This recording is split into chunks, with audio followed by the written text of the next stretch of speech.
ዘይር እግዚአብሔር ቃል ሰው ሆኖ ሙሽራው በጫጉላ ሊወጣ ካንቺ የወጣ እመቤቴ ማርያም ሆይ ደስ ይበልሽ ብሎ ዮሐንስ አፈወርቅ በልሳኑ እንዳመሰገነሽ እኔም አመሰግንሻለሁ።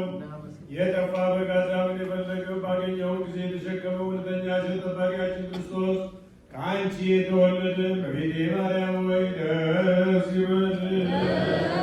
እግዚአብሔር በደል የጣላት ጽኑ የሚጎዳ ማሰሪያ ባንቺ የተቆረጠላት እመቤቴ ማርያም ሆይ ደስ ይበልሽ። እግዚአብሔር በብሩህ ደመና ተጭኖ መጥቶ በማኅፀንሽ ያደረ እመቤቴ ማርያም ሆይ ደስ ይበልሽ። በቅዱሳን ነቢያት በቅዱሳን መላእክት አድሮ የሚኖር ከአንቺ ተወልዶ የተገለጸልን እመቤቴ ማርያም ሆይ ደስ ይበልሽ። ከመንፈስ ቅዱስ ጋር የምንሰግድለት ቃል የሚባል እግዚአብሔር በአንቺ ባህሪ ከአንቺ ይወለድ ዘንድ የወደደች እመቤቴ ማርያም ሆይ ደስ ይበልሽ።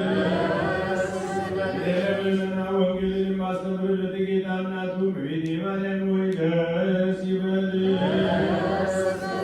ከወለድሽው በኋላ ማኅተመ ድንግልናሽን ሳይለውጥ አጥብቆ የጠበቀሽን አማኑኤልን የወለድሽው እመቤቴ ማርያም ሆይ ደስ ይበልሽ።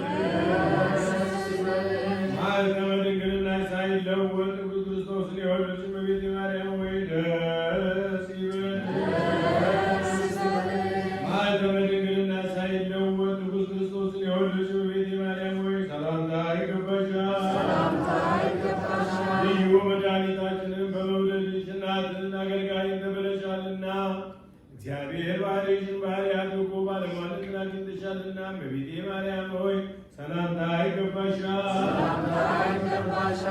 እኛ ከምንወደው እሱ ከሚወደድ ልጅሽ ኃጢአታችንን ያስተሰርይልን ዘንድ ለምኝልን።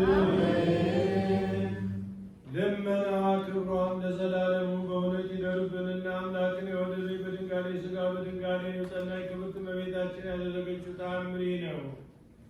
አምላክን የወለደች በድንጋሌ ሥጋ በድንጋሌ የጸናች ክብርት እመቤታችን ጻድቃን መኖሪያ አስጎብኝተዋት መላእክት ከሰማይ ወደ ምድር መልሰው ከቦታዋ ካደረሷት በኋላ ዳግመኛ በሰኔ በ21 ቀን ጌታችን የኢየሱስ ክርስቶስ መካነ መቃብር የሚገኝበትን ወደ ጎልጎታ ሄደች። በዚያም ልጄ ወዳጄ ጌታዬን አምላኬ ንጉሴ ኢየሱስ ክርስቶስ ሆይ ዓለሙን ሁሉ ለማዳን ስትል በፈቃድህ ከኔ ተወለድህ። በግዕዘ ሕፃናት ጡቴን እየጠባ አደግ። የዓለም አድማስ ወይም ዳርቻዎች አይወስኑህም፣ ምድርም ልትሸከምህም አትችልም። ቀላያትም ከጥቀታቸው የተነሳ በእፍኝ አይመሉም። የክረምት ማዕበልም ከሞገዳቸው ኃይል የተነሳ አያናውጹህም። መላእክት ኃይላትም ሁሉ ሊቀርቡ አይችሉም። ልጄ ወዳጄ ሆይ በፊቴ ተገኝተው ከአንተ ዘንድ የምሻውን የቸርነትን ሥራ የልቤን ሐሳብ ይፈጽሙልኝ ዘንድ ብርሃናውያን የሚሆኑ የምሕረትና የይቅርታ መላእክት ወደ እኔ እንድትልክላቸው እማልዳለሁ እያለች ጸለየች። በዚህም ጊዜ በ24ቱ ብርሃናውያን መላእክት ከሰማይ ወርደው አምላክን በወለደች በድንጋሌ ሥጋ በድንጋሌ በጸናች በክብርት እመቤታችን ዘንድ ደርሰው ስድስቱ በፊቱ ስድስቱ በኋላው ስድስቱ በቀኙ ስድስቱን በግራው ቆሙና የሰማይና የምድር ንጉሥ እናቱ ሆይ ለአንቺ ሰላምታ ይገባሻል አላት። ዳግመኛም ለጻድቃን ደስታቸው ለኃጥአን ዕረፍታቸው ተብለሻል። የተሰየምሽ ድንግል ሆይ ቀድሞ የጻድቃን የዕረፍት ቦታቸውን እንዳይ ዛሬም የኃጥአን የፍርዳቸውን ቦታ ትመለከቺ ዘንድ ወደ ሰማይ ልናሻግርሽ የሁሉ ጌታ የሚሆን ከእግዚአብሔር ዘንድ ወደ አንቺ ተልከን መጥተናል አሏት። በዚያን ጊዜ መላእክት እመቤታችንን ወደ ሰማይ አሳረጓትና ከዚያም የኃጥአንን የሥቃይንና የኩነኔ ቦታ ያሳዩት ዘንድ ለሰይጣንና ለሰራዊቱ በሱ መንገድ ለሚሄዱት በሱ ሕግ ጸንተው ለሚኖሩ ሁሉ የተዘጋጀ ወደ ጨለማ ዳርቻ ደረሷል። በዚያም ቁመቱ በመላእክት ግንድ 8,000 ወርዱ 140 የዓይኑ ቅድ ስፋት ከመላእክት ዘንድ 9 በ9 የሆነ ብርያል የተባለ ዲያብሎስ በእሳት ባህር መካከል ተቀምጧል። እጅግ ብዙ የሆኑ የኃጥአን ነፍሳትንም በዙሪያው ቆመው የሰማይን የምድርን አምላክ የፍጥረትንም ሁሉ ንጉሥ አለመሆኑን ስናውቅ በልዩ ተንኮል ተታለን በሕይወት ሳለ ወደ ሞት በብርሃን እያለን ወደ ጨለማ መርቶ ባደረሰን ራሱን ለማዳን በማይችለው ወራዳ ጉስቋላ በሚሆን በዚህ ትምህርት ለተመራን ለእኛ ወዮልን ወዮታ አለብን በማለት ፈጽመው እየጮሁና እየተበጃጁ ያለቅሳሉ።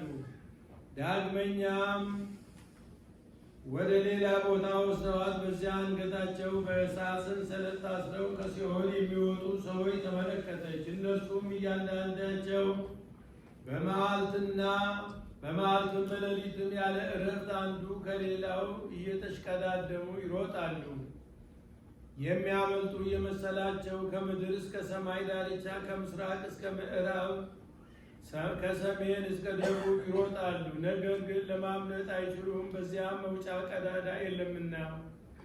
ለማምለጥም ባልተቻላቸው ጊዜ የመድህን እናቱ የብርሃን መገኛ እመቤታችን ሆይ ከዚህ ከዲያብሎስ ቁራኝነት ታላቅቂን ዘንድ ድረሽልን፣ ቸል አትበይ እያሉ በታላቅ ጩኸት ያለቅሳሉ።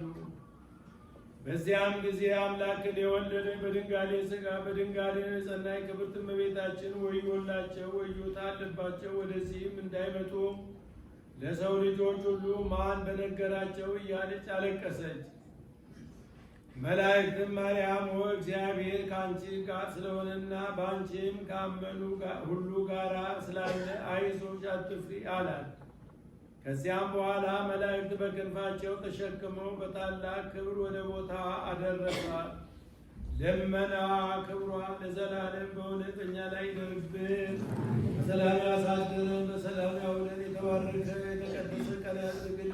ሀገራችን ኢትዮጵያን ይጠብቅልን። ሕዝቧን በፍቅር በሰላም አንድ ያድርግልን። እኛንም እያለንበት ሁሉ ይጠብቀን። አቡነ ዘበሰማያት